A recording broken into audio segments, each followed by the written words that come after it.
সায়েন্সে ক্লিয়ারলি বলা আছে হাইপোট্রফির জন্য ট্রেনিং টু ফেলিয়ার দরকার। সেটা কিন্তু স্মার্ট ফেলিয়ার। বাট বেশিরভাগ বডি বিল্ডার আর লিফটাররা মনে করে হেভি ওয়েট ওঠালেই মাসেল গ্রো করবে, আর এখানেই তারা সব থেকে বড় মিস্টেক করে ফেলে। Hypertrophy is not about weight, it's about muscle damage, mechanical tension, fatigue and stimulus. তো আপনারা দেখছেন মাস্টার অফ বডি বিল্ডিং।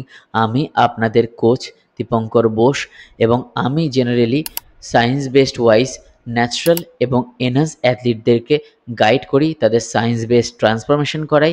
আর আজকের ভিডিওতে আমি কভার করব যে মাসেল গ্রোথ কেন স্টপ হয়ে যায়, হাইপোট্রফি কিভাবে আমরা অ্যাচিভ করতে পারি, আর জেনারেলি বেশিরভাগ লিফটার এবং বেশিরভাগ বডি বিল্ডাররা কোন জায়গাটাতে মিস্টেক করে, সেই ব্যাপার নিয়ে আজকের ভিডিওতে আমরা আলোচনা করব।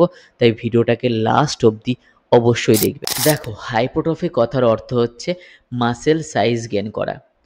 সায়েন্স অনুযায়ী হাইপোট্রফিকে দু ভাগে ভাগ করা হয়েছে। একটা হচ্ছে মায়োফিবলার হাইপোট্রফি, আর একটা হচ্ছে স্যাক্রোপ্লাজমিক হাইপোট্রফি। মায়োফিবলার হাইপোট্রফি মানে হলো মাসেলসের মধ্যে যে ফাইবার থাকে, সেই ফাইবারের মধ্যে প্রোটিন ফিলামেন্ট থাকে, মানে হচ্ছে অ্যাক্টিন আর মায়োসিন। অ্যাক্টিন মায়োসিনের সাইজ বাড়ানোকেই বলা হয় মায়োফিবলার হাইপোট্রফি। যখন অ্যাক্টিন আর মায়োসিনের সাইজ বাড়ে, তখন আমাদের মাসেল স্ট্রং আর ডেন্স হয়।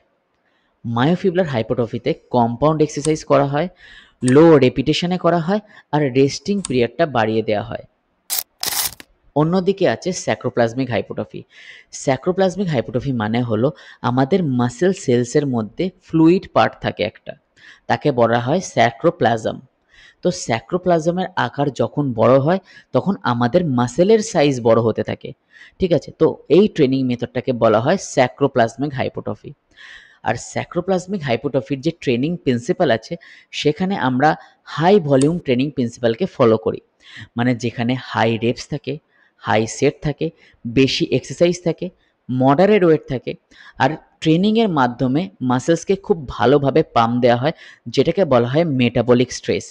সুতরাং এই টোটাল যে ফর্মুলা বা প্রিন্সিপাল আছে, এই সবগুলোকে নিয়ে তৈরি হয় স্যাক্রোপ্লাজমিক হাইপোট্রফি। সায়েন্স অনুযায়ী হাইপোট্রফিতে তিন মেন ফ্যাক্টর আছে।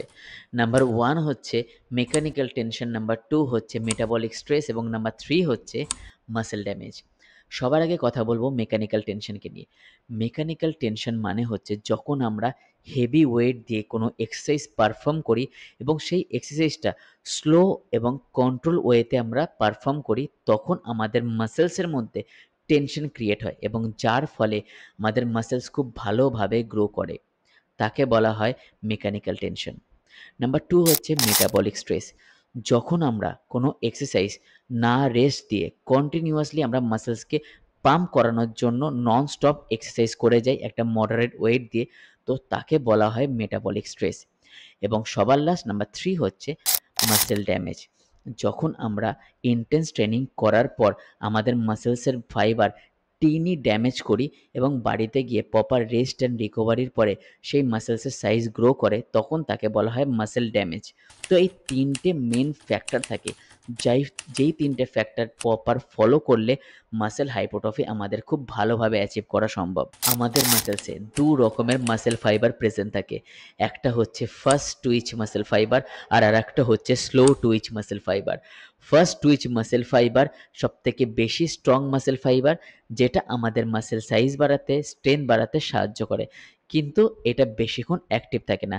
আর এই মাসেল ফাইবারগুলোকে অ্যাক্টিভ করবার জন্য হেভি ওয়েট লিফট করতে হয়।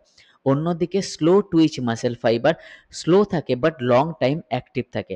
আর এই মাসেল ফাইবারগুলোকে অ্যাক্টিভ করতে হলে long duration exercise, long repetition এবং লাইট ওয়েট দিয়ে ট্রেন করতে হয়। সো সায়েন্স অনুযায়ী ফাস্ট টুইচ মাসেল ফাইবারকে অ্যাক্টিভ করলে আমাদের মাসেল সাইজ গেন হয়, কিন্তু তার মানে এই না যে স্লো টুইচ মাসেল ফাইবারকে নেগলেক্ট করা উচিত। স্লো টুইচ মাসেল ফাইবার যদি নেগলেক্ট করো, তাহলে সেখানে তোমার মাসেল ইমব্যালেন্স হয়ে যাওয়ার চান্সেস থাকে। তাই দুটো মাসেল ফাইবারকে নিয়েই ওয়ার্কআউট প্ল্যান করতে হয়। সো এবারে আমরা কথা বলবো হাইপোট্রফি ট্রেনিং সায়েন্সকে নিয়ে। হাইপোট্রফি ট্রেনিং সায়েন্সে তিনখানা মেজর সায়েন্স অ্যাপ্লিকেশন হয়। নাম্বার ওয়ান হচ্ছে ভলিউম, নাম্বার টু হচ্ছে ফ্রিকোয়েন্সি, এবং নাম্বার থ্রি হচ্ছে ইন্টেন্সিটি। এবার এক এক করে আমরা দেখে নিই যে এই ভলিউম, ট্রেনিং আর ইন্টেন্সিটি কী কী। এবারে আমরা কথা বলবো ট্রেনিং ভলিউমকে নিয়ে। ট্রেনিং ভলিউম মানে total set into reps into weight equal to যে নাম্বারটা বেরাচ্ছে সেটাই হচ্ছে টোটাল ভলিউম। সায়েন্স অনুযায়ী হাইপোট্রফি অ্যাচিভ করতে গেলে তোমাকে মডারেট থেকে হাই ভলিউম ট্রেনিং ফলো করতে হবে। এবার কথা বলবো ইন্টেন্সিটি নিয়ে। ইন্টেন্সিটি মানে হচ্ছে কতটা ওয়েট তুমি লিফট করতে পারছো। যদি তুমি প্রচুর হেভি ওয়েট লিফট করো তাহলে তোমার সেটা হবে মায়োফিবুলার হাইপোট্রফি, আর যদি তুমি মডারেট ওয়েট লিফট করো সেটা হবে তোমার স্যাক্রোপ্লাজমিক হাইপোট্রফি। এবার কথা বলবো আমরা ট্রেনিং ফ্রিকোয়েন্সিকে নিয়ে, মানে সপ্তাহে তুমি কতবার নিজের মাসেলকে ট্রেন করছো। জেনারেলি সায়েন্স বলে হাইপোট্রফির জন্য এবং বেস্ট রেজাল্ট পাওয়ার জন্য একটা মাসেল গ্রুপকে সপ্তাহে 2 বার ট্রেন করা দরকার। এবারে আমরা কথা বলবো অ্যাডভান্স কিছু ট্রেনিং টেকনিককে নিয়ে, যেটা ফলো করলে ম্যাক্সিমাম হাইপোট্রফি অ্যাচিভ করা যেতে পারে। বাট মনে রাখবে এটা কিন্তু বিগিনার্স আর ইন্টারমিডিয়েটের জন্য প্রযোজ্য না। অ্যাডভান্স লিফটাররা বা অ্যাডভান্স বডি বিল্ডারদের জন্যই এই ট্রেনিং টেকনিক। তো চলো দেখে নেওয়া যাক। অ্যাডভান্স ট্রেনিং টেকনিকে সবার প্রথমে আসে ড্রপ সেটস।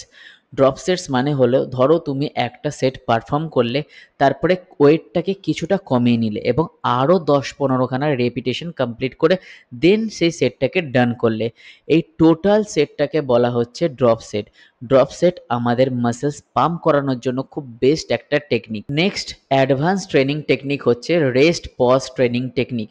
মানে ধরো তুমি একটা সেট পারফর্ম করলে এবং তারপরে তুমি 5 to 10 সেকেন্ডসের একটা রেস্ট নিলে, দেন রেস্ট নেওয়ার পরে আবার 5-10টা আরও রেপস পারফর্ম করলে একদম ফেলিয়ার অবধি গেলে, ঠিক আছে। এই টোটাল সেটটাকে বলা হচ্ছে রেস্ট পজ ট্রেনিং টেকনিক। এই টেকনিকটা অ্যাপ্লাই করলে কি হবে, মাসেলের ফ্যাটিক বাড়বে এবং রিকভারিটা অপটিমাইজ হবে। নেক্সট ট্রেনিং টেকনিক হচ্ছে সুপারসেট, মানে দুটো এক্সারসাইজ একসাথে ব্যাক টু ব্যাক পারফর্ম করা উইদাউট এনি রেস্ট। এটা সবথেকে ভালো অ্যাপ্লিকেশন হয় দুটো যদি আলাদা আলাদা মাসেল গ্রুপ থাকে, তখন এই সুপারসেট ট্রেনিংটাকে অ্যাপ্লাই করা যায়।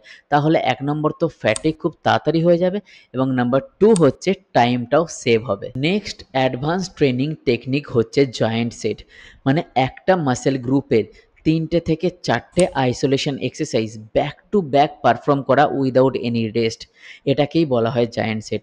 এটাতে কি হয়, মাসেলস খুব ভালোভাবে স্ট্রেস পায় এবং খুব ভালোভাবে গ্রোথ করতে পারে। নেক্সট ট্রেনিং টেকনিক হচ্ছে আইসোমেট্রিক হোল্ড, মানে ধরো এমন একটা এক্সারসাইজ যেখানে তুমি একটা ওয়েট প্লেট বা ডাম্বেল বা যে কোনো একটা ওয়েটকে নিয়ে তুমি হোল্ড করে রয়েছো সেম পজিশনে। হতে পারে ধরো তুমি ফান্ড রেজেস আমরা যেরকম নর্মালি করি, তো তুমি ফান্ড রেজের পজিশনে ডাম্বেলটাকে নিয়ে হোল্ড করে রয়েছো, ঠিক আছে। তো এই হোল্ডিং পজিশনকে বলা হয় আইসোমেট্রিক হোল্ড।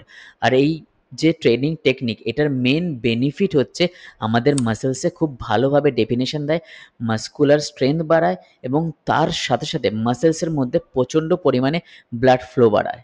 এবার কথা বলবো আমাদের লাস্ট অ্যাডভান্স ট্রেনিং টেকনিককে নিয়ে, যেটা হচ্ছে বিএফআর, মানে ব্লাড ফ্লো রেস্ট্রিকশন ট্রেনিং।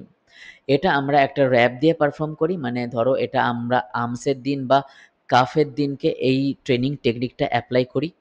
এটা জেনারেলি একটা র্যাপ আমাদের আর্মসে বা কাফের উপরে লাগাই, তারপর আমরা এক্সারসাইজটাকে পারফর্ম করি। তাতে কি হয়, আমাদের ব্লাড ফ্লো রেস্ট্রিকশন বাড়ে এবং তার ফলে আমাদের মাসেলসের মধ্যে মেটাবলিক ওয়েস্ট বিল্ড আপ হতে থাকে, যার ফলে মাসেল গ্রোথ খুব ফাস্ট হয়ে যায়, ঠিক আছে। এটা কিন্তু একটা অ্যাডভান্স ট্রেনিং টেকনিক, তাই বিগিনার্স এবং ইন্টারমিডিয়েটদের জন্য এই ট্রেনিং টেকনিকটা না, এটা সেফ বাট অ্যাডভান্স। আমরা এই ভিডিও থেকে কি কি শিখলাম তার একটা সামারি দেখে নিই। নাম্বার 1 হচ্ছে train with control tension, not just weight. Number 2 হচ্ছে tempo plus stress equal to hypertrophy.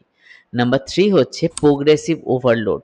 Number 4 হচ্ছে 10 থেকে 20 সেটস পার মাসেলস পার উইক। আর সপ্তাহে 2 বার মাসেল গ্রুপকে ট্রেন করতে হবে, এক একটা মাসেল গ্রুপকে। নাম্বার 5 হচ্ছে স্লিপ, রিকভারি অ্যান্ড নিউট্রিশন খুবই ইম্পর্টেন্ট হাইপোট্রফির জন্য। এবং নাম্বার 6 হচ্ছে ন্যাচারাল ভার্সেস এনহান্সের দুজনেরই আলাদা প্যাথ, দুজনেরই কিন্তু প্ল্যান আলাদা। তাই এনহান্সের plan natural body builder follow করবেন না, আর ন্যাচারাল বডি বিল্ডারদের প্ল্যান এনহান্স বডি বিল্ডারদের ফলো করা চলবে না। সো তুমি যদি এই 6টা প্রিন্সিপালকে ঠিক মতন অ্যাপ্লাই করতে পারো, ইগো লিফটিং না করো, প্রপার ফর্মের সাথে এক্সারসাইজ করো আর science based training method follow করো, তাহলে তুমি যতই ন্যাচারাল হও না কেন, তুমি এক না একদিন ঠিক প্রো লেভেল বডি বিল্ডার হতে পারবে। সো যারা রিয়েল সায়েন্সকে বিলিভ করে, শর্টকাট চায় না, রিয়েল নলেজকে সাপোর্ট করে, তারা আমার চ্যানেলে সাবস্ক্রাইব করে রাখো এবং তার সাথে বেল আইকন প্রেস করো, কারণ তোমাদের জন্য আমি বানাবো এডুকেশনাল কন্টেন্ট এবং তার সাথে সাথে science based training, nutrition, PEDs, all guidance. তাই ভুল করেও সাবস্ক্রাইব না করে চলে যেও না। ওকে, বাবাই, দেখা হচ্ছে নেক্সট আর একটা সায়েন্স বেসড ভিডিওর সাথে।